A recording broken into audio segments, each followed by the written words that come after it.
एक बार फिर से आपका स्वागत है एसएमसी की ऑनलाइन क्लास में। मैं राहुल सर पंगा मैथ से मैं आपका स्वागत करता हूं। आज क्लास 10th की फिजिक्स में अवतल लेंस के द्वारा प्रतिबिंब कैसे बनते हैं इसको सिखाने जा रहा हूं।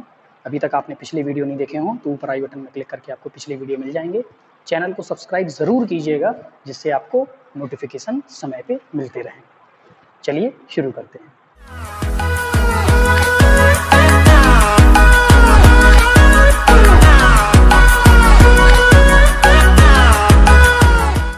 अवतल लेंस के द्वारा प्रतिबिंब का बनना हमें आज सीखना है। तो ये हो गया अवतल लेंस। तो अवतल लेंस के लिए ये वाला पॉइंट कहलाता है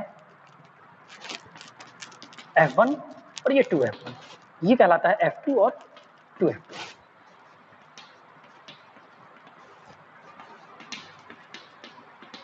अब ध्यान दीजिएगा, सबसे पहला केस वस्तु कहाँ होती है? अनंत पे होती है।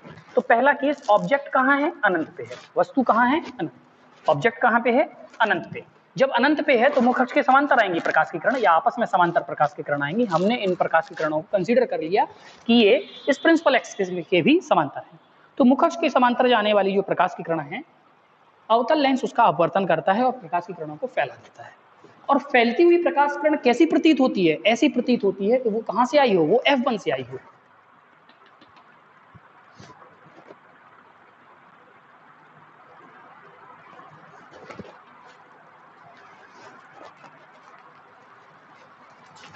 ठीक है, इसको कंसीडर कर लेना कि सीधा ही बन जाएगी आपके। तो ये वाली प्रकाश किरण कैसी लग रही है कि यहां से आई हो? ये वाली प्रकाश किरण कहां से लग रही हो? यहां से आई हो। आप स्केल रख के बनाइएगा। ठीक है, तो मेरे हाथ से थोड़ा बहुत इधर उधर हो सकता है लेकिन आप स्केल से बनाइए तो आपका सही हो जाएगा। ठीक है, तो आप देखिए इस पॉइंट पे, क्योंकि ये तो प्रकाश की किरण फैल रही है, फैलती हुई प्रकाश किरण कभी नहीं मिलेंगी। कभी नहीं मिलेगी मतलब इस तरफ को इस तरफ इमेज बनेगा ही नहीं। तो इमेज किस तरफ बनेगा? ये बनेगा। और ये इमेज वस्तु की तरफ अगर इमेज हो तो वो कैसा होता है? वो होता है वर्चुअल। तो यहाँ पे इमेज जो है वो है आभासी। और इमेज कैसा बनेगा? सीधा बनेगा, आभासी सीधा। ठीक है, आ रही बात समझ में? कहां बना? F1 पे, मतलब फोकस पे। ठीक है, किस ओर बना? वस्तु की ओर। तो इमेज साइज कौन सी साइज है? बिंदु आकार का, छोटा। अब हमने क्या किया, इसको पास में लेके आए। पास, तो पहला केस हो गया ये। दूसरा केस हो गया लेंस के पास। कहीं पे भी आप रख दीजिएगा, ये नहीं, आप ये कंसीडर नहीं करना कि F1 और 2F1 के बीच में है, नहीं। ठीक है, क्योंकि ये कंसीडर तब होता जब यहाँ पे द्वितीय फोकस होता। ये प्राथमिक फोकस है तो प्राथमिक फोकस की साइड नहीं मानते हैं ये। ठीक है, तो ये इमेज हो गया, इसको हमने ए बी माना। अब मुख अक्ष के गई समांतर प्रकाश किरण कहां से जाएगी? वो ऐसी प्रतीत होगी कि वो यही प्रतीत होगी ना कि वो कहां से आ रही है? वो F1 से आ रही है। दूसरी प्रकाश की किरण को हमने भेजा ऑप्टिकल सेंटर से। ऑप्टिकल सेंटर से भेजेंगे तो ये बिना मुड़े सीधी निकल जाएगी, बिना मुड़े सीधी निकल जाएगी। ठीक है, तो अपवर्तित किरण ये और अपवर्तित किरण ये दोनों अपवर्तित किरण कहीं मिलेंगी क्या? फैल रही है, नहीं मिलेंगी। तो जब ये नहीं मिलेंगी तो देखिए इमेज कहां बना? पीछे की ओर आप आइएगा तो ये बना इमेज, इसको A डैश B डैश। तो इमेज कहां बना?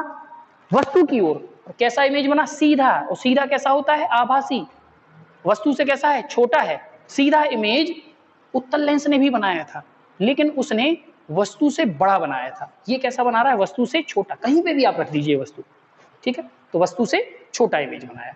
तो जब वस्तु को कहां रखा? लेंस के पास, तो इमेज कहां बना? इमेज मुख्य फोकस और ऑप्टिकल सेंटर के बीच में बनेगा, F1 व O के मध्य कहीं बनेगा। ठीक है, कैसा बनेगा? आभासी, सीधा। और कैसा बनेगा? वस्तु से छोटा। छोटा ही इमेज बनेगा हमेशा। आप कोई भी कंसीडर, जरूरी नहीं कि इधर, आप कहीं पे भी मान लीजिएगा। चलिए एक और देखिए,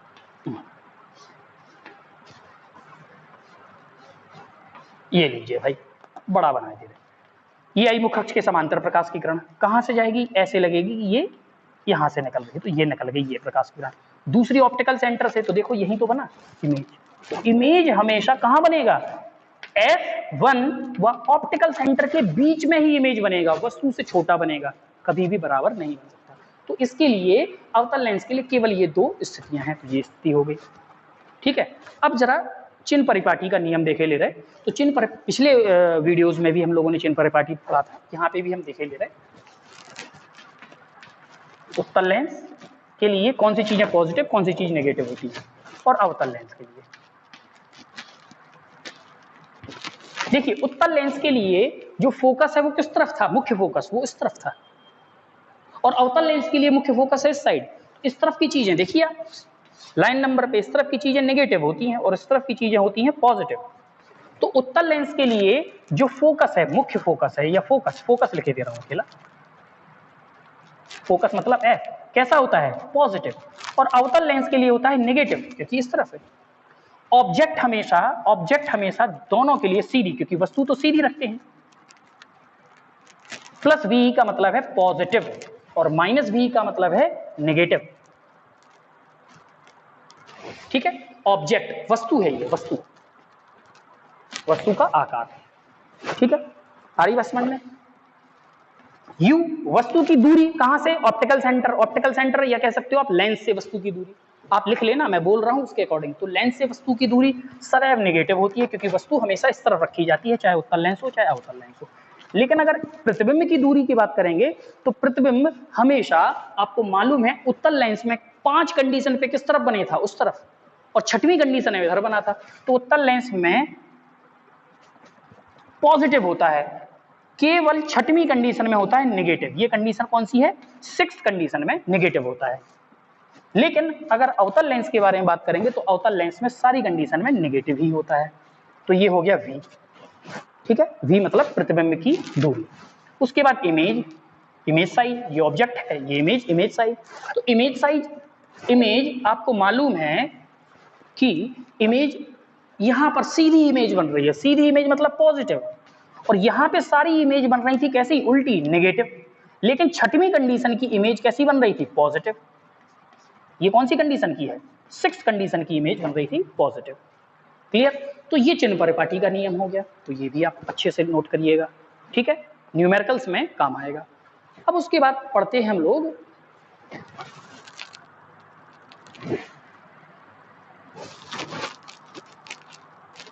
पावर ऑफ लेंस, मतलब लेंस की क्षमता। पावर मतलब पी से डिनोट करते हैं, और सूत्र होता है P बराबर 1/f, और इसका मात्रक होता है डी को बोलते डायोप्टर। ठीक है, क्या होता है मात्रक, डायोप्टर। अब देखो यहां पे f जो है वो किसमें है, f है मीटर में, किसमें है, मीटर में। f किसमें है, मीटर में। जब f मीटर में हो तो इस तरीके से हमें लेना है, और जब f सेंटीमीटर में हो, f किसमें हो, सेंटीमीटर में, तो आपको लेना है P बराबर 100/f, f किसमें है, सेंटीमीटर में। तो ये डायोप्टर हो जाएगा। ठीक है, अब इसकी परिभाषा क्या है कि फोकस दूरी के व्युत्क्रम को लेंस की क्षमता कहते हैं। फोकस दूरी के व्युत्क्रम को लेंस की क्षमता कहते हैं। अब P पावर के बारे में देखते हैं, प्लस कब होगी और माइनस। देखो यहां पे पावर भी बताए दे रहे हैं। देखो डिपेंड करता है फोकस पे, फोकस कैसा है। देखिए यहां पर फोकस उत्तल लेंस के लिए पॉजिटिव, तो पावर कैसी होगी, पॉजिटिव। और अवतल लेंस के लिए फोकस कैसी है, नेगेटिव, तो इसकी पावर भी कैसी होगी, नेगेटिव होगी। पावर भी कैसी होगी, नेगेटिव। क्लियर, आ रही बात समझ में। जब f मीटर में हो तो फॉर्मूला लगाइए P बराबर 1/f, और जब सेंटीमीटर में हो तो P बराबर 100/f। क्यों, क्योंकि 1 मीटर में 100 सेंटीमीटर होते हैं, तो इसको मीटर को सेंटीमीटर में कन्वर्ट कर लिया। क्लियर, आ रही बात समझ में। अब एक्चुअल में डायोप्टर जो है वो 1/मीटर के बराबर होता है, तो इस वजह से ये मैंने कन्वर्ट किया। तो डायोप्टर किसका मात्रक होता है, P का मात्रक होता है, क्षमता का मात्रक होता है। ठीक है, उसके बाद लीनियर मैग्निफिकेशन, रेखीय आवर्धन, किसका, लेंस का। तो आवर्धन m बराबर V/u बराबर -I/o। इसका मतलब क्या, आई का मतलब क्या है? प्रतिबिंब की लंबाई और वस्तु की लंबाई के अनुपात को रेखीय आवर्धन कहते हैं।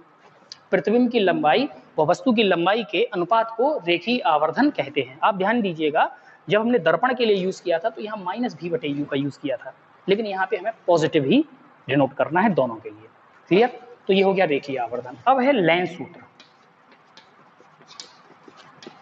तो लेंस सूत्र होता है 1/f बराबर 1/f बराबर 1/v माइनस 1/u। तो लेंस सूत्र क्या हुआ? 1/f बराबर 1/v माइनस 1/u। ये u v f में संबंध है, इसका भी हमें सूत्रों में उपयोग करना है। तो इस तरीके से आज इस चैप्टर का जो थियोरेटिकल पोर्शन है वो पूरा हुआ। अगले वीडियो में हम लोग न्यूमेरिकल पार्ट्स हल करेंगे। तब तक आप इसके नोट्स तैयार कीजिएगा और अच्छे से पढ़िएगा, चैनल सब्सक्राइब कीजिएगा, ज़रूरतमंद स्टूडेंटों को शेयर कीजिएगा। ठीक है? तब तक के लिए नमस्कार।